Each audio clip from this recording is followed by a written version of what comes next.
बहुत पुरानी बात है। एक बहुत सुंदर नगरी के सामने दो भिक्षु अपने गुरुजी के साथ भिक्षा मांगते हुए गुजर रहे थे। तभी गुरुजी की नजर उस सुंदर नगरी पर पड़ी।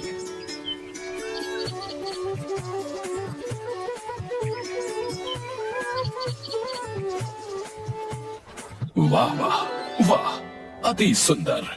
इस नगरी को देख के तो आंखें तृप्त हो गईं। बहुत सुंदर नगरी है।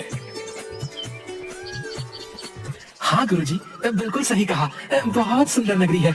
बस यहाँ भिक्षा भी सुंदर मिल जाए तो आनंद ही आनंद है। बिल्कुल सही फरमाया प्रेमपाल।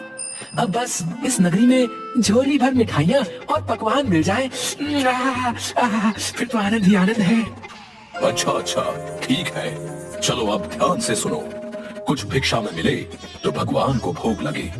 बच्चा प्रेमपाल, तुम नगरी में पूर्व दिशा की ओर जाओगे और बच्चा वीरपाल, तुम नगरी में पश्चिम दिशा की ओर जाओ और जो भिक्षा में मिले सहज स्वीकार कर सूरज ढलने से पहले यही मिलना। चलो चलो, अब भिक्षा के लिए प्रस्थान करो। जी जी जी महाराज।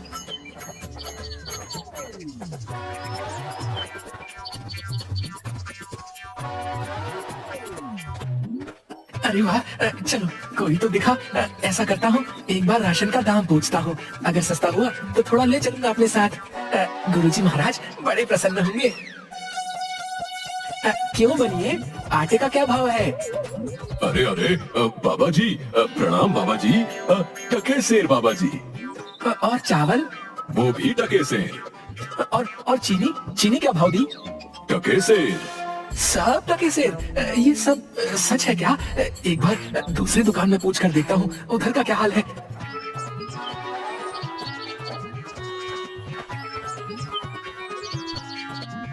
अरे बेटी, टमाटर कैसे दिए? टके सेर बाबा जी। और गोभी? टके सेर बाबा जी, ये भी टके सेर। और ये वाली? साधु महाराज, ये भी टके सेर दिया। अरे वाह वाह वाह, आनंद ही आनंद, सब टके सेर।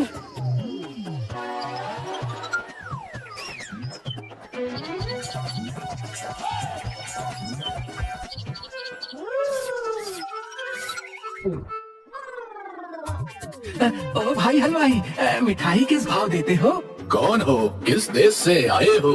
टके शहर की नगरी में क्या सोच के आए हो? कविता, तो हम कहाँ कम है, ये लीजिए।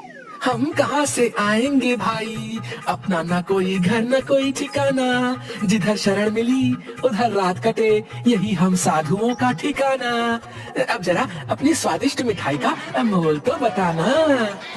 टके शहर बाबा, टके शहर, जो चाहो वो पाओ, मूल्य रहेगा टके शहर। ये क्या कहते हो हलवाई, सब टके सेर, सारी मिठाई टके सेर? वाह भाई वाह, नाम क्या है इस टके सेर की नगरी का हलवाई? बाबा अंधेर नगरी। वाह वाह भाई, अंधेर नगरी, चौपट राजा, टके सेर भाजी, टके सेर खाजा। तो बाबा कुछ लेना हो तो बताइएगा, क्या बनवाऊं आपके लिए? बच्चा मांगकर 5 पैसे लाया हूँ, सबकी मिठाई कर दो। हाँ,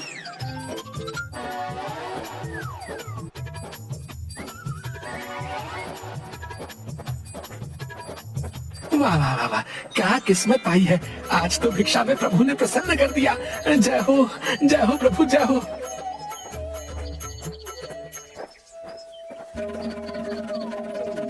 बच्चा वीरपाल, क्या भिक्षा लाए?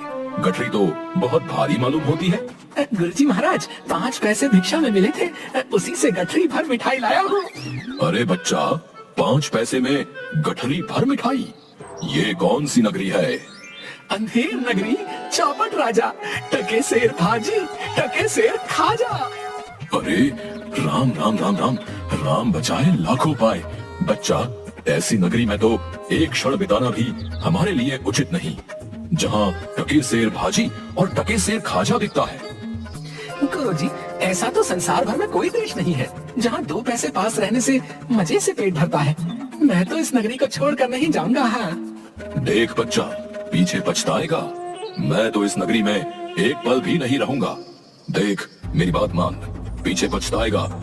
मैं तो जाता हूँ, पर इतना कह देता हूँ कि कभी संकट पड़े तो याद करना। देख वीरपाल, क्यों जिद करता है? जब गुरुजी ने कहा चल, तो चल यहाँ से।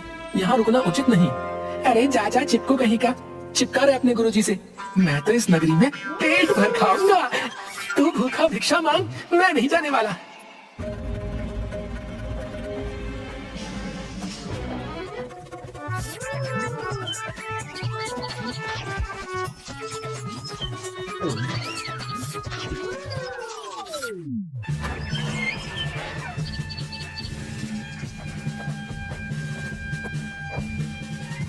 ना ना, रोना नहीं, चुप हो जाओ। बताओ बताओ, क्यों रो रहे हो? महाराज, कल्लू बनिया की दीवार गिर पड़ी, सो मेरी बकरी उसके नीचे दब के मर गई। दुहाई है महाराज, न्याय हो। बहुत बुरा हुआ। हाँ तो फिर जाओ, उस कल्लू बनिए को पकड़ कर लाओ। क्यों बनिए, ये कैसी दीवार बनवाई थी जो इसकी बकरी दब कर मर गई? बता। महाराज, मेरा कुछ दोष नहीं, कारीगर ने ऐसी दीवार बनाई कि गिर पड़ी, इसमें मेरा कुछ दोष नहीं। ये तो बेकसूर है, छोड़ दो इसे और कारीगर को पकड़ कर लाओ। हाँ, सारा किया धरा उसी का है। क्यों कारीगर, इसकी बकरी क्यों मर गई? महाराज, मेरा कोई कसूर नहीं, चुने वाले ने चुना ही ऐसा खराब बनाया कि दीवार गिर पड़ी। अच्छा तो ये बात है। खैर, उस चूने वाले को बुलाओ। क्यों चूने वाले, तुमने कारीगर को खराब चूना क्यों दिया? बताओ, नहीं तो तुम्हारी खैर नहीं। महाराज, मेरा कुछ दोष नहीं। भिष्टी ने चूने में पानी ज्यादा डाल दिया, इसलिए चूना कमजोर हो गया होगा। हाँ। अच्छा, अब समझ आई बात। उस भिष्टी को लाओ हमारे सामने।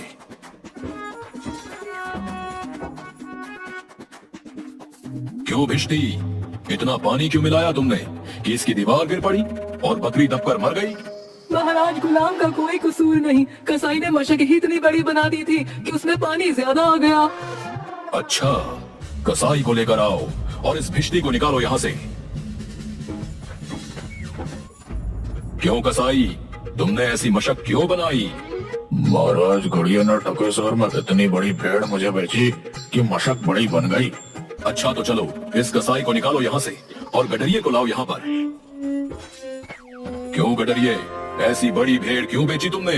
महाराज, उधर से कोतवाल साहब की सवारी आ रही थी, इस कारण मैंने छोटी बड़ी भीड़ का ख्याल ही नहीं किया। मेरा कुछ कसूर नहीं। अच्छा, इसको आप निकालो और कोतवाल को पकड़ कर लाओ। महाराज, मेरा कसूर कैसे? मैं तो शहर के इंतजाम के लिए आया था। भला अगर अपना काम नहीं करूंगा तो अपना फर्ज कैसे निभाऊंगा? ये तो बड़ा गजब हुआ। कहीं ऐसा ना हो कि ये बेवकूफ अपने चक्कर में पूरे नगर को फूंक दे। नहीं नहीं, तुमने इतने धूम से सवारी क्यों निकाली? हाँ हाँ मंत्री जी, सही कह रहे हैं। तुमने इतनी धूम से सवारी क्यों निकाली, जिसका परिणाम ये हुआ कि बकरी मर गई? लेकिन महाराज, हम अब कुछ नहीं सुनना चाहते। ले जाओ इसे और फांसी पर चढ़ा दो।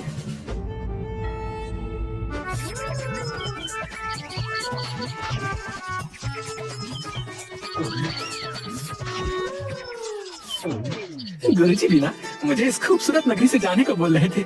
मानता हूँ कि नगरी कुछ कारणों के लिए अच्छी नहीं, लेकिन मुझ साधु का क्या, मुझे तो खाने को चाहिए और आराम करने को। वाह वाह वाह, लड्डू तो बहुत ही स्वादिष्ट है। कुछ ही दिन हुए हैं अभी नगरी में, कहीं मैं मोटा तो नहीं हो गया? तभी राजा के कुछ सिपाही वीरपाल को घेर लेते हैं। यही मोटा सही है, चल जरा चल, मिठाई खाकर खूब मोटा हो रहा है, आज मजा मिलेगा तुझे। अरे ये आफत कहाँ से आई? अरे भाई, मैंने तुम्हारा क्या बिगाड़ा है जो मुझे पकड़ते हो? आप तो बड़े मोटे हैं, इसलिए फांसी लगेगी आपको। हाँ। मोटा होने से फांसी? अरे अरे, ये कहाँ का न्याय है? अरे साधुओं से हंसी नहीं की जाती।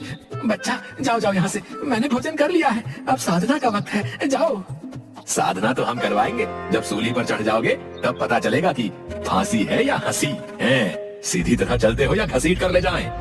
बात क्या है, एक साधु आदमी को बिना किसी बात के फांसी पर चढ़ाना चाहते हो? बात ये है कि कल कोतवाल को फांसी का हुक्म हुआ था, लेकिन जब फांसी देने को उसे ले गए तो फांसी का फंदा बड़ा निकला और हमारे कोतवाल साहब तो दुबले हैं। फिर हम लोगों ने महाराज से अर्ज किया, इस पर हुक्म हुआ कि एक मोटा आदमी पकड़कर फांसी दे दो, क्योंकि बकरी मरने के अपराध में किसी न किसी को तो सजा मिलनी जरूरी है ना, नहीं तो सच्चा न्याय हो नहीं पाएगा। हे प्रभु, इस पापी पेट के चक्कर में मैंने गुरुजी की बात न मानी। हे बाप रे, मुझ बेकसूर को क्यों फांसी दे रहे हो? अरे भाइयों, कुछ तो धर्म का ख्याल करो। अरे मुझे छोड़ दो मुझे। मैंने गुरुजी का कहना क्यों नहीं माना? उसी का फल है। गुरुजी कहाँ हो? गुरुजी मुझे अभी नहीं बनना गुरुजी। अरे बच्चा वीरपाल, तेरी ये क्या दशा है? गुरुजी, दीवार के नीचे बकरी दब गई, इसके लिए मुझे फांसी दी जा रही है गुरुजी। बचाइए मुझे गुरुजी। अरे बच्चा, अरे मैंने तो तुझसे पहले ही कहा था, ऐसे नगर में रहना ठीक नहीं, लेकिन तूने मेरी बात नहीं मानी। मैंने आपका कहा नहीं माना, उसी का फल मिल रहा है मुझे। बचाइए गुरुजी, बचाइए। देख बच्चा, डर मत। सुनो सब, मुझे अपने शिष्य को अंतिम उपदेश देना है। तुम लोग जरा किनारे हो जाओ। इसके बाद तुम जो कर रहे थे वो कर लेना। अब हटो पीछे। महाराज, हम पीछे हट जाते हैं, आप बेशक उपदेश दे सकते हैं।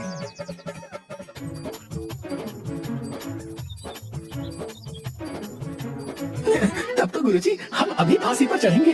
अरे नहीं बच्चा, हमने इतना समझाया नहीं मानता। हम बूढ़े हुए, हमको चढ़ने दो फांसी पर। भला तुम्हारा पूरा जीवन शेष है, मजे से गुजारो। नहीं गुरुजी, स्वर्ग जाने में बूढ़ा जवान क्या? आप सिद्ध हैं गुरुजी, आपको गति अवगति से क्या मतलब? मैं चढ़ूंगा फांसी पर। भाई, ये क्या मामला है? अभी तक तो ये मोटा साधु रो रहा था, लेकिन अब ये पहले फांसी पर चढ़ने के लिए लड़ रहा है। समझ में नहीं आता। महाराज को इसकी खबर देकर आता हूँ। सैनिक तुरंत महाराज के पास जाते हैं।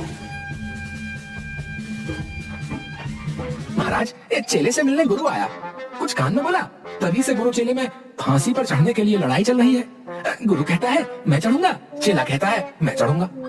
ये क्या माजरा है? पता लगाना पड़ेगा। चलो गुरुजी महाराज के पास ले चलो हमें। हम उनसे पूछेंगे कि आखिर माजरा क्या है। बताइए गुरुजी महाराज, आप फांसी पर क्यों चढ़ना चाहते हैं? महाराज, इस समय ऐसी शुभ घड़ी है कि जो भी पहले फांसी पर चढ़ेगा उसे स्वर्ग की प्राप्ति होगी। तब तो हम ही फांसी पर चढ़ेंगे। नहीं, हमको फांसी की सजा मिली थी ना, हम ही चढ़ेंगे। हमको हुक्म है। हाँ भाइयों, जल्दी करो, हमको फांसी दो। हाँ। नहीं, हम लटकेंगे, हमारे कारण ही तो दीवार गिरी थी ना। चुप रहो सब लोग। महाराज के होते हुए कौन स्वर्ग जा सकता है? हमको फांसी पर चढ़ाओ जल्दी।